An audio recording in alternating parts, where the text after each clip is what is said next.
This is Fruitguru with CityStates, and today we're going to show you guys some of the city building aspect of the game, which I know that many of you, much like myself, have been really looking forward to seeing.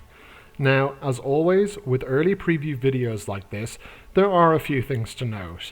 This is a demo to show that things are working, but it's not a full representation of the final product. So things like resources being produced and the time it takes to build and upgrade buildings isn't final. These will change and be balanced properly. Aesthetically, there is still a lot to be done. The team have actually started on polishing the look of the game, but these changes will be introduced at a later stage.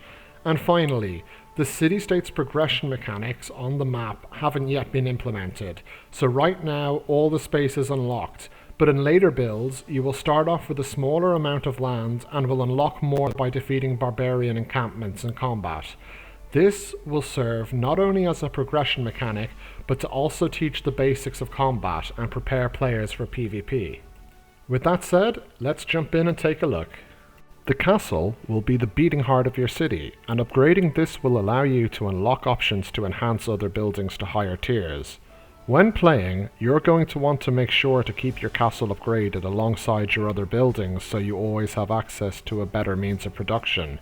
Now, you may have noticed that when we started upgrading our castle, it assigned a builder to do the job. Builders are important as each builder can only work on one project at a time. You're going to want to manage your population wisely in order to efficiently grow your city. We'll talk about this in more detail in a minute, but for now, let's move on to some other buildings. Wood will be a very important resource, especially when we're starting out. You might have noticed that my wood supplies are already running a little low, so I'm going to prioritize building a forester now in order to get my city producing this resource early. I'll be going to the blueprint or building menu to do this, and selecting the forester in the production section.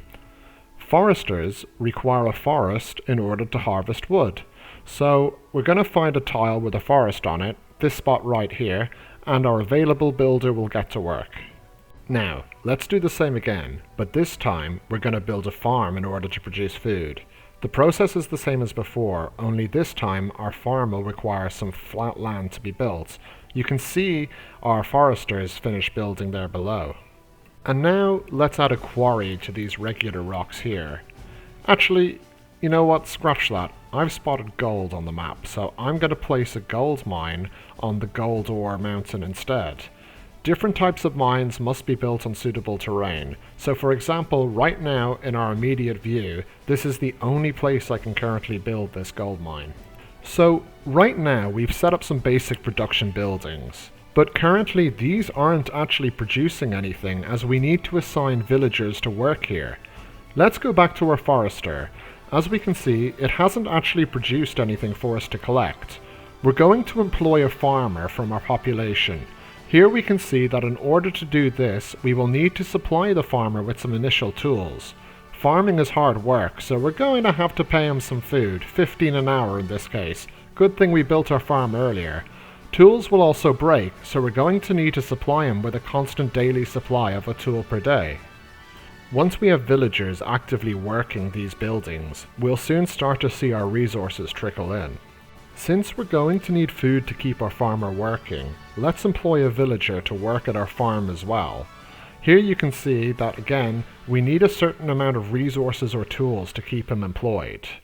Our farmer is now employed, and you'll see one of the circles below light up yellow to indicate this. Now that my villagers are working away, I can go grab a coffee. Leading a growing city is thirsty work after all, and you're not always going to be able to be at the screen, so it's good to know your workers are doing their jobs.